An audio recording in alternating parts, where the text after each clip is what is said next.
kwenda hatua inayofuata ya michuano hii ya kombe la shirikisho ya CRDB. Malengo hayo yametimia kwa 100%. Tumepata ushindi na tumefuzu kwenda hatua inayofuata.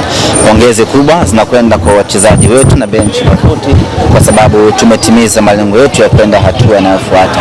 Haikuwa nyepesi, japo kila mtu aliweza kufikiria kwamba ingekuwa mechi nyepesi kwa sababu ni TMA, timu ya ligi daraja la kwanza dhidi ya timu ya ligi kuu.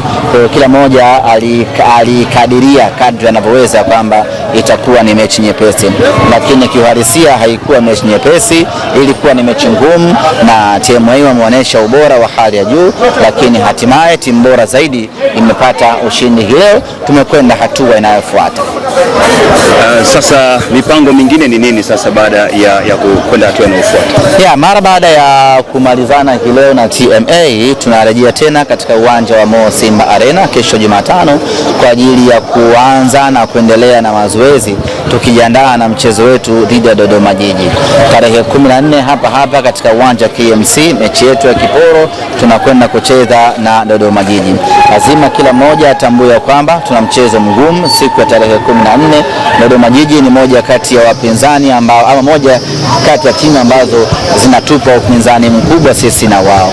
Maana yake ni kwamba ili tuweze tukapate matokeo lazima tuingie kwa kujidhatiti kweli kweli. Lazima tuingie na ubora wa hali ya juu. Kila mmoja anakumbuka mechi yetu ya kwanza na wao pale Jamhuri Dodoma, ilikuwa ni mechi ngumu kweli kweli ambayo ilimalizwa kwa ushindi wa 1-0. Kwa hiyo mechi ya kesho kutwa tarehe 14 itakuwa ni mechi ngumu. Dodoma Jiji ina wachezaji wengi wazuri waliobora wenye uzoefu na mpira wa Tanzania. Ina benchi la ufundi lenye walimu wazoefu wenye ubora wa hali ya juu.